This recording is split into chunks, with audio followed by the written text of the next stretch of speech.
Welcome back to the show. We've got Mark Monin here with El Toro Water District to give us an update on all things El Toro water. There you go. Hi, Mark. How are you doing? I'm doing well. Welcome to the show. Thank you very much for having us. It's nice to have you here. I know how important this subject is Very important. to our community. Yes. Orange County. We're So today you're going to talk about service reliability. exactly. Because I think a lot of people are a little bit apprehensive if there was some type of emergency. Right. What are the measures that are in place Right. to ensure that we still have access to clean water? Well, we're ready for you. We're celebrating our 65th anniversary. Congratulations.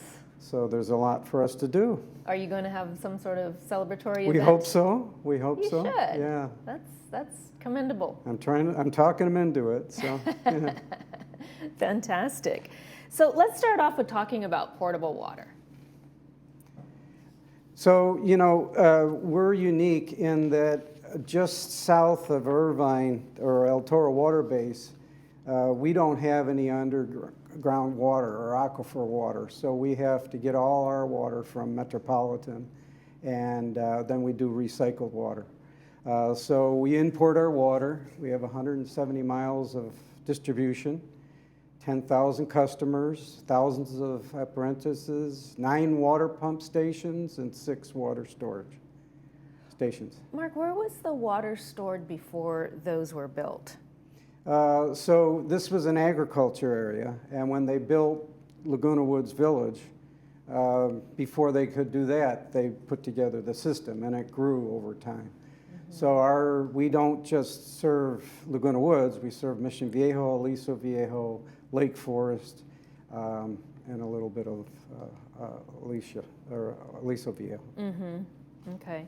So are we able to drink this water? Oh yeah, potable means it's drinkable water. Recyclable water is recycled. You don't drink that, but you use it with plants. So then we're also a sewer system. So we do potable water, recycled water, and sewer. So meaning people can drink it straight out of the tap in their homes Exactly, here. and it's just as good as any bottled water out there. Did you guys know that? Yeah. That's exciting. Yeah. I didn't know that. It is, I yeah. just figured that you had to have the whole house filtration system. No, No. I drink it right out of the tap, and it's just as good as any bottled water. We have to meet certain requirements. We have a water lab, state certified water lab, and we do sampling of all our connections over time. So we make sure that it's there and ready for you when you need it. Sure.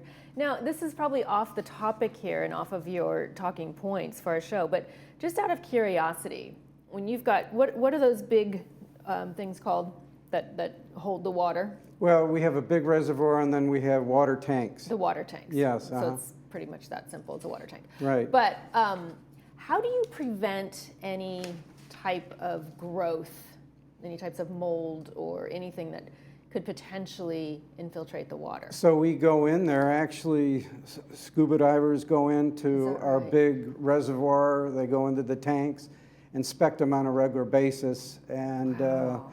there's a standard operating procedures in place to make sure that we check every way along the system. Interesting. So they're testing the water. Testing, the tank itself Right, too. right. Mhm. Interesting. Okay.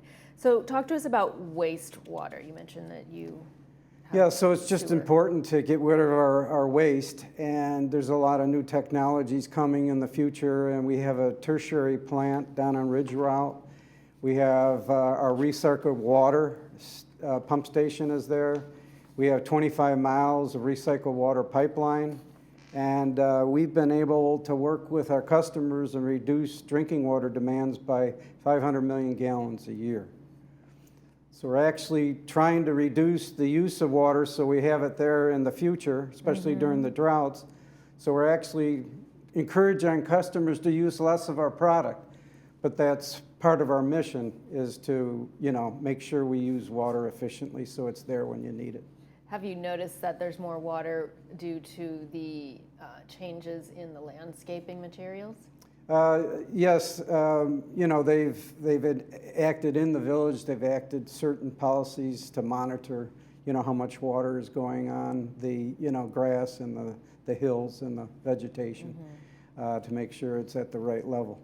Succulents really made a comeback, and I think that they're helping a lot because they don't require a lot of water. Yeah, and certain vegetation uses more water than others, so we made sure we encourage people to use the type of vegetation that doesn't use as much water. Right, yes. So you're also investing in reliability. Exactly. You really count on us. It's not just getting the water to you, it's making sure it's there and on time and with the amount that is needed for the community. Yeah, something that, on a daily basis, we probably don't give much thought to. You don't We think just kinda about take it. As for long as it's granted. there for you, you don't worry about it. But we're ready for earthquakes. We're ready for other type of emergencies. And we have generators in case the power goes out at all our pump stations. So we're ready for any type of, emergency. So in addition to El Toro Water District being readily available in the emergency situation, would you also recommend that viewers have drinking water on hand in storage? I usually take, the gallon milks and rinse them out, and I have them ready in case, Just in case? Just in case. But we'll be ready there for you. But it doesn't hurt to, to have some extra gallons of water. Just for peace of mind. For peace of mind. Right, Yeah. right, okay. My goodness. I remember when I spoke with somebody from El Toro, it might have been Fred, in our last interview, we talked about the covered reservoir. Yes.